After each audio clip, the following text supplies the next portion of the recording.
Bienvenue sous l'arbre de mamie. Là où ta mamie préférée te raconte ses histoires pour t'aider à grandir, mon enfant. Aujourd'hui, on va parler de quelque chose de fondamental, quelque chose qui fait souvent peur, mais qui, bien compris, peut transformer ta vie. Le sacrifice dans le passage à l'âge adulte. Tu vois, mon trésor, il y a une chose que peu de gens osent te dire. C'est que pour devenir quelqu'un, pour te construire vraiment, tu dois renoncer à une partie de ce que tu aurais pu être. Et ça, c'est pas une punition, c'est une nécessité.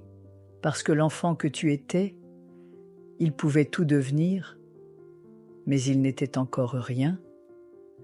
Tu dois sacrifier le tout possible de l'enfance pour embrasser une voie, une forme, un cadre, un chemin. Et le plus beau, c'est que ce sacrifice, tu peux le choisir. Tu peux décider toi-même de ce que tu offres à la vie et de ce que tu construis avec. Mais si tu ne le fais pas, la vie te le prendra quand même. Et ce sera plus dur, plus violent. À 20 ans, on te pardonne ton flou. Mais à 30, à 40, être encore un enfant dans un corps d'adulte, c'est triste. Et ça fait mal, à toi et à ceux qui t'aiment. C'est pour ça qu'il faut choisir son sacrifice, choisir son apprentissage, son cadre, son métier, sa parole, sa mission. Pas pour te limiter, mais pour te révéler. Quand tu deviens vraiment bon dans quelque chose, le monde s'ouvre à toi. Tu n'es plus seulement un potentiel, tu es un pilier, une lumière, un créateur de possibles pour les autres. C'est ce que Jung appelait le retour de l'enfant dans la seconde moitié de la vie. D'abord, tu deviens quelqu'un. Et ensuite, tu redeviens toi.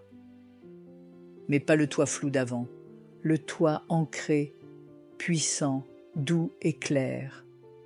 Alors, mon petit trésor, ne crains pas de te choisir, ne crains pas de t'engager, ne crains pas de renoncer à tout pour devenir toi.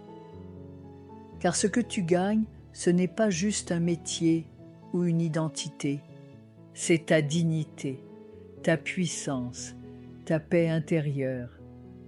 C'était la leçon du jour. Je te dis à très vite, mon petit trésor, sous l'arbre de mamie, là où les vérités prennent racine.